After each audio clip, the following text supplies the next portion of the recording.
A fire overnight at a Kinshasa warehouse destroys thousands of voting machines and ballot boxes due to be used in the December 23rd Congo presidential election. The United States rolls out a new strategy seeking to counter growing Chinese and Russian influence in Africa. And a new Zambia settlement gives Congolese refugees and their hosts a chance to prosper. Africa 54 starts right now. Good evening and welcome. I'm Vincent McCory. This is Africa 54. Congo Forensic Police have launched an investigation into an overnight fire at a warehouse in the capital where thousands of voting machines and ballot boxes that were set to be used in the country's long-delayed December 23rd presidential election were destroyed. Democratic Republic of Congo's National Electoral Commission said in a statement on Thursday the blaze had destroyed 8,000 of more than 10,000 voting machines due to be used in Kinshasa. But the commission says the election will be held as scheduled. The blaze broke out about 2 a.m. local time in the Gombe Riverside area of Kinshasa. The ruling coalition and leading opposition candidates immediately traded accusations of blame. CENI President Cornelia Nangaa told a news conference and the destroyed equipment represented the materials for 19 of the 24 voting districts in Kinshasa. Officials say voting machines from elsewhere in Congo will be moved for use in Kinshasa, which is home to more than 15% of the Congolese population. The introduction of the untested tablet-like voting machines for the election has been widely opposed by opposition candidates competing against former Interior Minister Emmanuel Ramazani Shadary. An advisor to President Joseph Kabila says police guarding the warehouse have been arrested. Now, for the latest on the warehouse fire, VOA journalist Anastasia Tudieshe joins me by phone from Kinshasa. Good evening, Anastasia. Good evening, Vincent. Now, up to this point, what is known about the cause of this fire? So far, nothing. I'm just nearby the street, very near, the street is very near the warehouse, and I can still see the smoke. Thick gray smoke, and we as journalists are not allowed to do anything close to the warehouse. The reason being, according to the police officers that I spoke to a few minutes ago, that there is an inquiry and people are trying to find answers to all these questions. Yeah. Now, we know that both sides are trading accusations, but it's been known that the opposition was very opposed to this voting machines.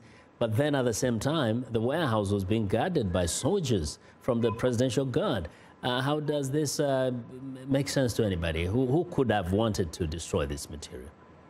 Well, that's the question we all ask each other with colleagues, journalists, and the debate is heated.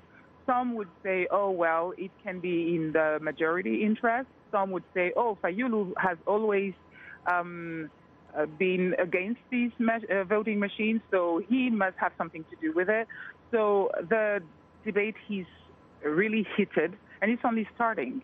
And as for Congolese people, I would say that they are completely, utterly disgusted with what is going on because they have the feeling that somehow their election rights is being stolen from them, even though Corneille Nangaa said that some other machines are coming back. People of Kinshasa are not quite sure they're going to vote. So, I mean, that is critical, that actually some people might at the moment feel that there is perhaps a strategy here to postpone the elections once again. Is that something that might start to gain some traction there? Very much so. Let's say 1 week ago, majority of people I spoke to were really willing to vote and were sure they would vote. And more, you have voices and both men and women who think and say that, well, it was written, once again, it won't happen. Now, but I would like to add that there's a huge responsibility on both camps to keep everybody quiet, because one word could really set Kinshasa on fire. And given that, of course, machines do fail, do you hear of any alternative that had been put in place just in case something happens? What other options do they have to hold these elections if machines are not enough? The only options we hear are the machines that are in the other cities and that will be brought back in Kinshasa. That's the only option I've heard so far of. Such a substantial number of machines. We hope for the best. Anastasia, thank you very much. That's Anastasia Tudieshe reporting from Kinshasa. Now, the former deputy leader of Al-Qaeda-linked militant group Al-Shabaab has been arrested in southern Somalia, sparking clashes between his supporters and pro-government forces that left 8 people dead and 10 wounded. Officials speaking on condition of anonymity say Mokhtar Robo, also known as Abu Mansour, was invited to a meeting Thursday at the regional state presidential palace in Baidoa, 250 kilometers northwest of Mogadishu. Now, they say upon arrival, he was immediately detained. Telecommunications in Baidoa were briefly shut down as disgruntled Robo's supporters took to the streets. Robo's militia, along with his supporters, clashed with Ethiopian soldiers, providing security to the palace. Well, the administration of President Donald Trump rolls out a new U.S.-Africa strategy on Thursday, increasing its effort to counter Russian and Chinese influence while shifting focus away from counterterrorism. Ahead of the policy rollout, administration officials and analysts briefed lawmakers on some of those changes and how they will fit into ongoing U.S. development efforts. Here's VOA's congressional correspondent, Catherine Gibson. The stakes of U.S. involvement with African partners appear clear. We know what happens when the U.S. fails to engage. We know who fills that void. It is China and Russia. White House National Security Advisor John Bolton expected to announce Thursday a strategy countering those countries on the African continent.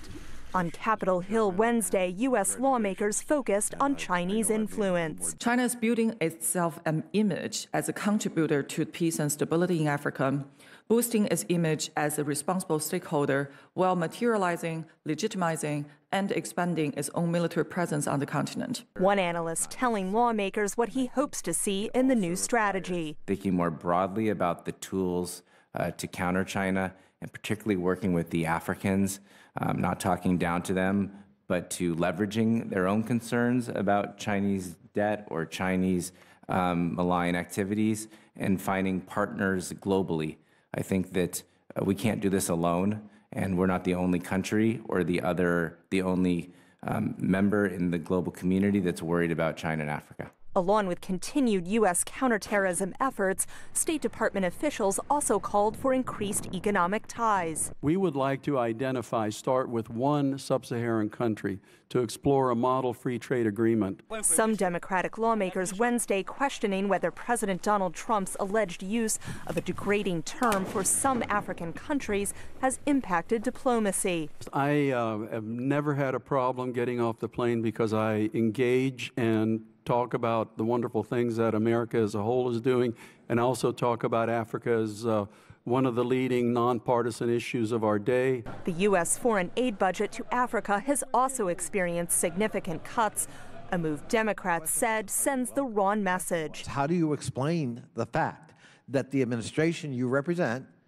cut their budget 37% last year and another 33% this year? We are laser focused on ensuring that taxpayer investments on the African continent are deployed in the most efficient and effective manner and to the benefit of the American people and the African people as well. The outlook is hopeful. Retiring Congressman Ed Royce said in his final moments as House Foreign Affairs Committee chairman. There is strong bipartisan support for well-resourced, broad engagement in Africa. A sign the president's new strategy could be a rare area of agreement in Washington. Catherine Gibson, VOA News, Capitol Hill. Eritrean President Isaias Afwerki arrived Thursday for his first ever visit to Somalia. It's seen as another sign of rapidly improving relations in the region following Eritrea's rapprochement with one-time for Ethiopia. Now, Somalia President Mohamed Abdullahi's office said in a statement The visit is meant to boost diplomatic relations and explore areas to cooperate in security and investment. The three countries have been mending their fraught relations since Ethiopian Prime Minister Abiy Ahmed took office in April. In July, Somalia and Eritrea said they plan to establish diplomatic relations as ties between the countries improved. Past Somali administrations had accused Eritrea of supplying weapons to anti-government Islamist insurgents. Asmara has repeatedly denied this, saying the accusations were concocted by Ethiopia. Well, I want to know what you think about Africa 54 and the stories we cover. So join the conversation on Facebook. The address is Africa 54. We're also streaming our show live on Facebook. So check us out and share our show with your friends. Find me on Twitter at Vince McCory. Still ahead on Africa 54, Congolese refugees and their Zambian hosts share services. But first, a look at Thursday's headlines.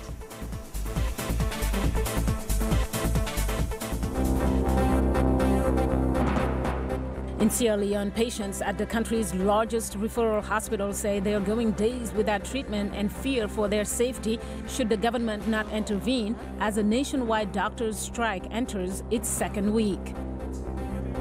In the Democratic Republic of Congo, a fire at a warehouse in the capital, Kinshasa, destroyed thousands of voting machines and ballot boxes that were to be used in the December 23rd presidential election. In Somalia, Eritrean President Isaias Afwerki arrives in Mogadishu for talks with the Somali leader Mohamed Abdullahi Mohamed. Finally, in Mozambique, senior members of the leading opposition party, Renamo, have criticized the recent appointment of 3 of their members to top commander posts within the army, saying it will not solve the instability.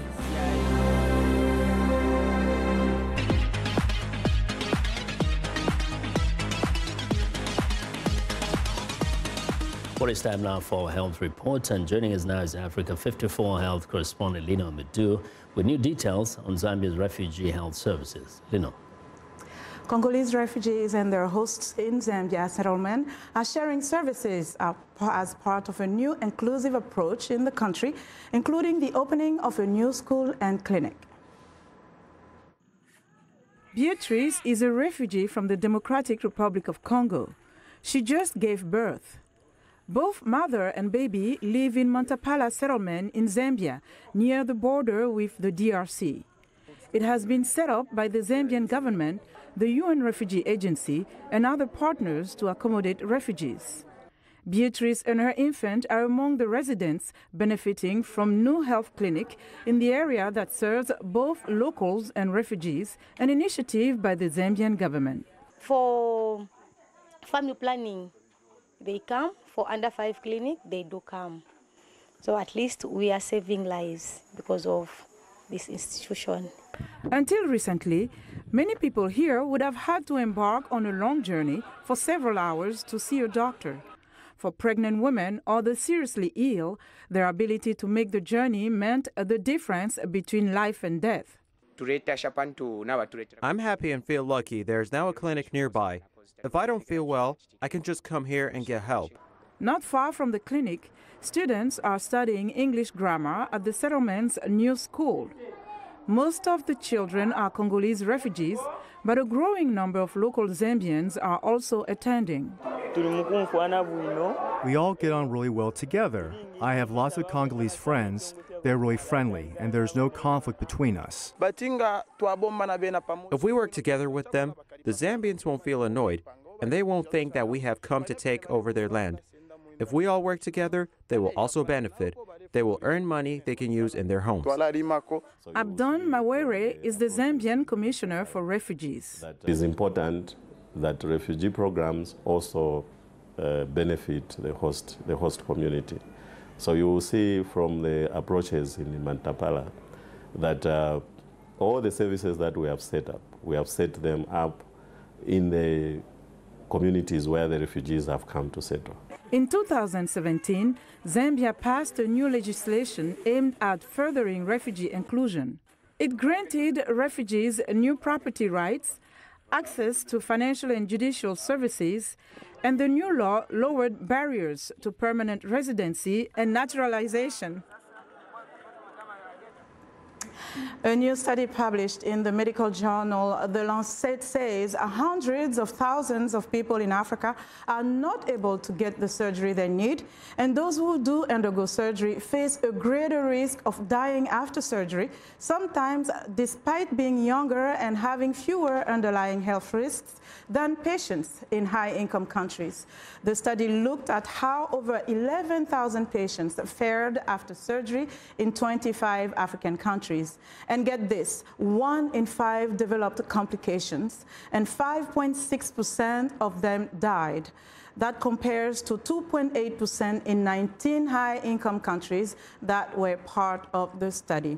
Medical experts say the reasons for the high death rate vary, including simply because people are unable to get the surgery they need to survive.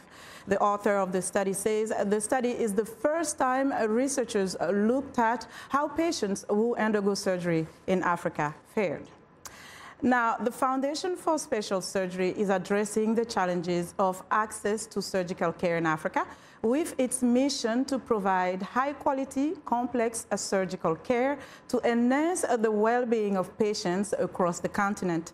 Joining me now is Pamela Sofola, the Director of Development with the Foundation for Special Surgery. Pamela, welcome to the show. Thank you, Lenore. How are you? So first of all, let me have your reaction on the report that I just mentioned. So many people in Africa do not have access to the needed surgeries. How does this translate on the ground?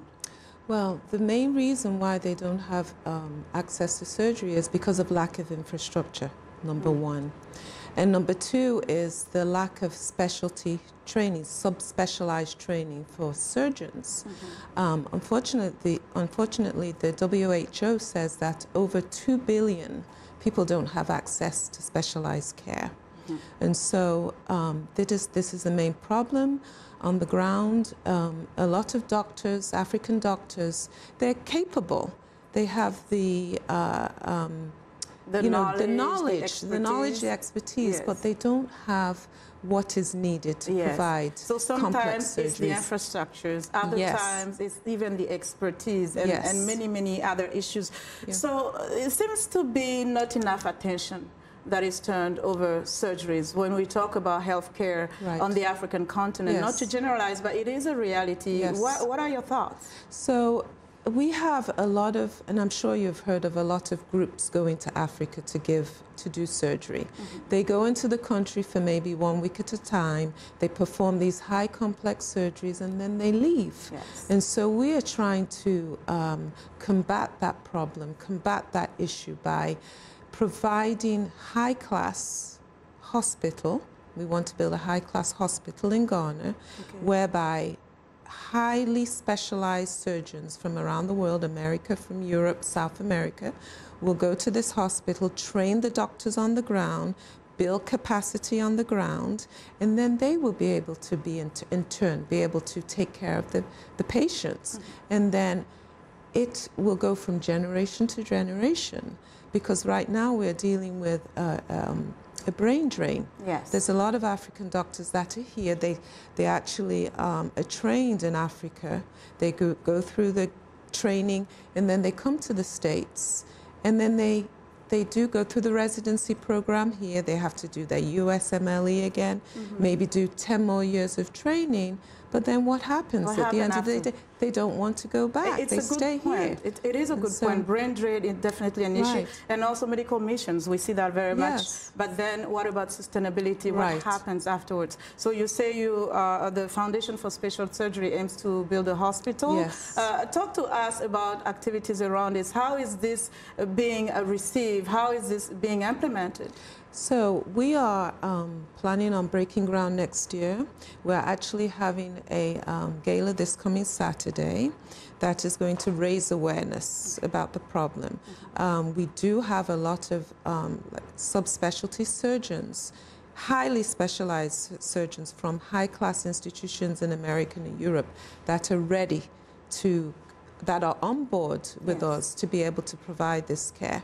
And so and this hospital will service not just Ghana, right? No. So the plan is to build in Ghana first, doctors from all around Africa will come and train. Okay, and then we will be able to now eventually build in other African countries. Okay. It's going to be a world-class center of excellence where people will come and they will be trained by renowned doctors from around the world. That's great. That's a great plan. Yes. And before we wrap, quickly, if people want to know more about this project, or even how do you see the future with regards to surgery through this upcoming hospital? You can go on our website is foundationforspecialsurgery.org, Okay. and you can see the great things we're doing there. It's amazing. We're very excited That's about this wonderful. project. If Yes. you have one quick message about surgery in Africa, what will it be quickly? We need to focus on subspecialization surgery. Good Yes. point. Yeah. Pamela Sofola, so much to have you here. Thank you, Lenore. Very Thank nice you. to have Thank you. And Pamela Sofola is the Director of Development with the Foundation for Special Surgery. And that's our health report for today. To stay in touch, find me on Twitter at Lenore Moudou. Benson, back to you. Well, thanks a lot, Lenore. I'll be sure to watch Lenore Moudou's health reports every Tuesday and Thursday right here on Africa 54.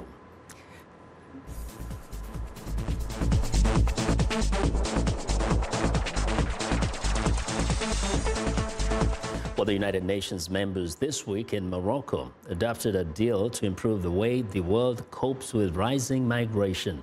The UN began working on the non-binding global compact for safe, orderly and regular migration after more than 1 million people arrived in Europe in 2015, many fleeing civil war in Syria and poverty in Africa. For insight on how the global compact will work, Leonard Doyle, spokesman for the International Organization of Migration, joins me live via Skype from Geneva. Good evening, Leonard. Good evening, and thank you for calling and inviting me. You're welcome. Now, how will it actually work? Because we have seen other countries unwilling to sign on to this compact. What is it supposed to be? How is it supposed to work? Well, I think in truth, the compact is essentially a reflection of the work which IOM has been doing for over 60 years, which is to assist in the safe, orderly, and indeed regular, that's to say legal, migration of people when migration is the appropriate solution, or when people get into trouble and have to leave because they're leaving because of, for example, climate change or violence or threats to the individuals. So this is the work that IOM has been doing for a long time, and what's different now is the recognition that countries need to collaborate, they need to cooperate. No country alone really can handle this issue. Mm-hmm. That's what's happened. Yeah. So what are some of the issues that countries are taking with this compact? Countries like Israel, Bulgaria, some of the formerly Eastern European countries are kind of unwilling to sign on to this. What are the sticking issues here? Well, I think we all can recognize that from being, an obscure topic some years ago, migration has moved center stage, along with climate change for that matter. And as a result, it's become politically very charged. So wherever you look, somebody has a strong opinion about migration, and it's entered the politics, and indeed that's what we've seen with some significant countries, of course, deciding not to be part of the framework as it's emerged. Now, we know that a great number of these people are coming from African countries also. Was the African continent involved, or are the African Union involved in some of these discussions, and what are they saying about their part in all this process? Well, indeed, the African Union is a very important part of the Global Compact, and it's, I think, interesting that no one country of the African Union has decided not to participate. And we heard from the Foreign Minister, the Interior Minister, rather, of Gambia the other day, and pointing this out. So I think what's particularly interesting is that countries which have migration issues at their core, that is to say that they receive a lot of migrants, as happens across Africa. There are far more people migrating within Africa than out of Africa. And indeed, many people are also leaving to go abroad. That in these countries is a recognition that a global compact is a very useful way to share problems, share solutions, and find better outcomes. So very quickly, does this also include like determining who goes where, or each country has to decide on its own? I think it's terribly important to underline that the sovereignty of countries, when it comes to migration, is untouched. It's a very sensitive issue. who comes into your country. And as you can imagine, countries where they didn't even entertain the idea that this would change. So that's a red line. Sovereignty remains what it is. Yeah. What is important is that we now have a global framework whereby we can look at issues. So, for example, there's a recognition that migrants have human rights. It seems ridiculous to say it, but it's such a basic thing that only by saying it do you get the message out wide and far that migrants are no different than you and I or the listeners who are watching this. And they have basic human rights, the same human rights as you and I do. Not a human right to migrate, but a human right nonetheless. Exactly. Well, Leonard, we do appreciate your insights. Thank you very much. Thank you for having me. That is Leonard Doyle, who is a spokesman for the International Organization for Migration.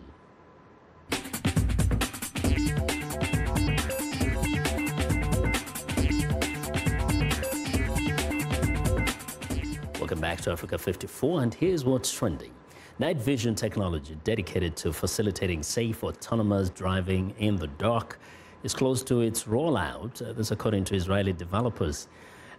For David, CEO and co-founder of the Bright Wave Vision, says autonomous vehicles are mainly being fine-tuned for daylight driving. But darkness presents self-driving cars with a fresh set of challenges.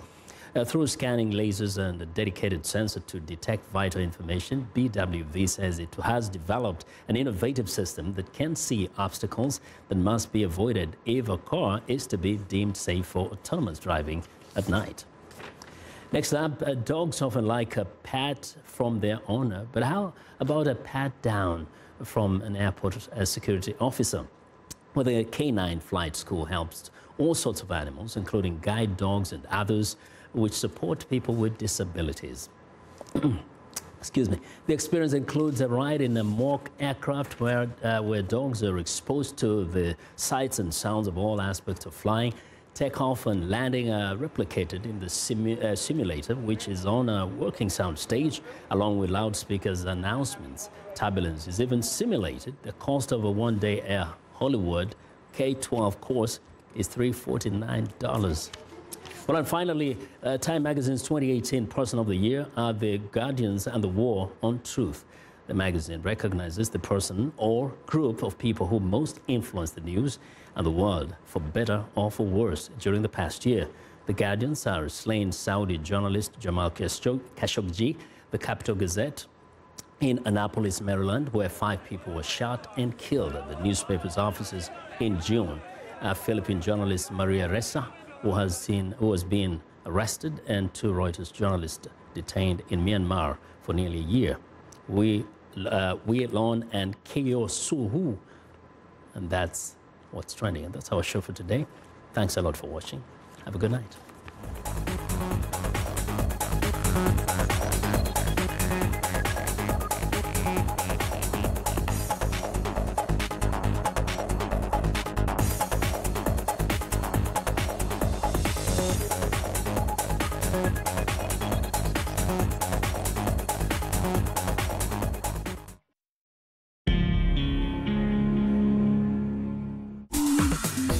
Welcome to English in a Minute. Liquid boils when it is heated to a certain temperature. Boils down to this. So Jonathan and Anna are probably talking about cooking. Or are they? I got a job offer. That's great. Congratulations. Thanks. But the job is in California. All my friends and family are here in D.C.